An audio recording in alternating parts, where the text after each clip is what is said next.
منشور اور دستور کے اعتبار سے اہل سنت ہیں، اہل سنت والجماعت، کیونکہ یہ حدیث پاک میں آتا ہے. یہ جو میں نے آیت شروع میں تلاوت کی تھی نا، یوم تبیض وجوہ وتسود وجوہ، یہ آیت سورہ آل عمران کی اور چوتھا بارہ آیت نمبر 106. اللہ فرماتے ہیں یوم تبیض وجوہ وتسود وجوہ، بے شمار چہرے قیامت کے دن سفید ہوں گے اور بے شمار چہرے قیامت کے دن سیاہ ہوں گے. اس کی تفسیر میں صحابہ کرام نے حضور علیہ الصلوۃ والسلام سے پوچھا، یا رسول اللہ صلی اللہ علیہ وسلم، سفید چہرے کون لوگ ہوں گے؟ جن کے چہرے سفید ہوں گے وہ کون لوگ ہیں؟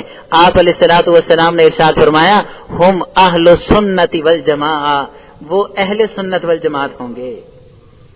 یہ بات قرآن و حدیث میں ہے. ہم دستور اور منشور کے لحاظ سے کون ہیں؟ اہل سنت والجماعت. اور اہل سنت جب ہم نے آپ کو کہا تو ہم کس سے جدا ہو گئے؟ اہل بدعت سے. ہم بدعتی نہیں ہیں، ہم دین میں نئی نئی باتیں ایجاد کرنے والے نہیں ہیں، ہم نئے نئے رسمیں اور خرافات پہ عمل کرنے والے نہیں ہیں، ہم صرف سنت پہ عمل کرنے والے ہیں، سنت کی اشاعت کرنے والے ہیں، اپنے آپ کو اہل سنت کہیں گے. اب اگر آپ سے کوئی آدمی یہ پوچھے کہ آپ اہل سنت ہیں یا موحد ہیں تو آپ کیا کہیں گے؟ کہ بھئی ہم موحد بھی ہیں، اہل سنت بھی ہیں. اس لیے کہ اہل سنت مد مقابل ہے اہل بدعت کا، مد مقابل موحد کا نہیں، اہل بدعت کا مد مقابل ہے. آگے چلیے، ہم نظریے کے اعتبار سے مقلد ہیں. کیا ہیں؟ مقلد. اور مقلد کہتے ہیں پیروکار کو، آزاد کو مقلد نہیں کہتے. جو آزاد ہو وہ مقلد نہیں، اور جو مقلد ہے وہ آزاد نہیں.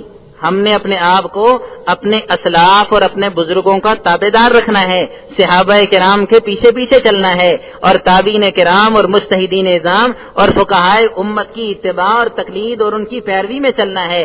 کیونکہ اللہ رب العزت ارشاد فرماتے ہیں، وَمَن يُشَاقِقِ الرَّسُولَ مِن بَعْدِ مَا تَبَيَّنَ لَهُ الْهُدَىٰ وَيَتَّبِعْ غَيْرَ سَبِيلِ الْمُؤْمِنِينَ، جو رسول کی نافرمانی کرے ہدایت واضح ہو جانے کے بعد. آگے فرمایا وَيَتَّبِعْ غَيْرَ سَبِيلِ الْمُؤْمِنِينَ، اور مسلمانوں کے راستے کو چھوڑ دے، مسلمانوں کے راستے کو چھوڑ دے اور غیر مسلموں کے راستے کی اتباع شروع کر دے. یعنی ایک جو سلسلہ چلا آ رہا ہے کہ صحابہ کے پیروکار تابعین، تابعین کے پیروکار مجتہدین، اور مجتہدین نے جو مسلک اور جو مسائل ترتیب دے دیا کتابی شکل میں، قیامت تک آنے والی امت ان کی تابعدار، ان کی پیروکار. جو اس سے ہٹ جائے گا، مسلمانوں کے راستے سے ہٹ جائے گا، فرمایا نُوَلِّهِ مَا تَوَلَّىٰ، ہم جس طرف وہ پھرے گا اس کو پھیر دیں گے، وَنُصْلِهِ جہنم، اور اس کو ہم جہنم میں گرا دیں گے، وَسَاءَتْ مَصِيرًا، اور وہ بہت برا ٹھکانہ ہے. اور دوسری آیت میں اللہ فرماتے ہیں اولئک الذین ھدی اللہ، یہ اللہ کے وہ لوگ ہیں جن کو اللہ نے ہدایت دی. فبہداہ مقتدی، فبہداہ مقتدی، ان کی ہدایت کی تم بھی پیروی کرو، ان کے پیچھے پیچھے چلو، ان کے پیچھے پیچھے چلو. فاسألوا اہل الذکر ان کنتم لا تعلمون، ان سے پوچھ کر چلو. تو بتلائیے ہم نظریہ کے اعتبار سے کون ہیں؟ مقلد. ہم آزاد نہیں، ہم مقلد ہیں، ہم اپنے بڑوں کے تابعدار ہیں. اور فقہی مسائل کے اعتبار سے ہم کون ہیں؟ حنفی. حنفی، ہم فقہی مسائل کے اعتبار سے حنفی ہیں.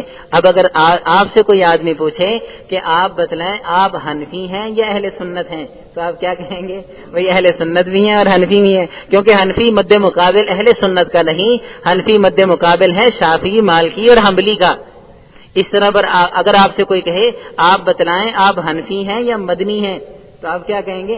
ہم مدنی بھی ہیں اور حنفی بھی ہیں. آپ سے کوئی کہے کہ آپ محمدی ہیں یا حنفی ہیں، تو آپ کیا کہیں گے؟ بھئی ہم محمدی بھی ہیں اور حنفی بھی ہیں. اس لیے کہ حنفی اور محمدی آپس میں مد مقابل نہیں. حنفی مد مقابل ہے شافعی، مالکی اور حنبلی کا، اور محمدی مد مقابل ہے عیسوی اور موسوی کا. آپ سمجھیے نا میری بات کو. اس لیے اگر کوئی آدمی یہ کہے آپ کوفہ والا دین مانتے ہیں یا مکہ مدینہ والا، تو آپ کا کیا جواب ہوگا؟ کہ مکہ اور مدینہ والا دین وہی تھا جو کوفہ والا ہے، اور کوفہ والا دین وہی ہے جو مکہ مدینہ والا ہے. بات یہیں پہ ختم ہو جاتی ہے. جیسے مثال کے طور پر میں آپ سے پوچھتا ہوں آپ لاہوری ہیں یا پاکستانی، تو اس کا جواب کیا ہوگا؟ آپ لاہوری بھی ہیں اور پاکستانی بھی ہیں. دونوں باتیں ہو گئی. کیونکہ لاہوری مد مقابل شیخو پوری ہے، لاہوری مد مقابل پاکستانی نہیں. ہاں پاکستانی مد مقابل امریکہ ہے، پاکستانی مد مقابل انگلینڈ ہے، پاکستانی مد مقابل ہندوستانی ہے، یہ آپ تقابل کو سمجھیے گا اور تقابل کو پہچان کر آپ یہ زندگی گزاریں کہ ہم جو تقابل کرتے ہیں وہ کس چیز میں. اگر ہم اپنے آپ کو حنفی کہتے ہیں تو اس کا یہ مطلب نہیں کہ ہم حضور علیہ الصلوۃ والسلام کی بات نہیں مانتے، ابو حنیفہ کی بات مانتے ہیں، اس کا ہرگز یہ مطلب نہیں. اگر ہم اپنے آپ کو حنفی کہتے ہیں تو اس کا مطلب یہ کہ ہم شافعی، مالکی اور حنبلی فقہ کی بجائے حنفی فقہ کو ترجیح دیتے ہیں. بس اس کا اتنا سا مطلب ہے، اور اس مطلب کو، اس تقابل کو اچھی طرح سمجھنا چاہیے. اللہ سے دعا ہے اللہ رب العزت علمی معاملات میں ہمارے سینوں کو کھول دے اور ہمارے علم میں پختگی اور ہمارے علم میں استقامت نصیب فرمائے.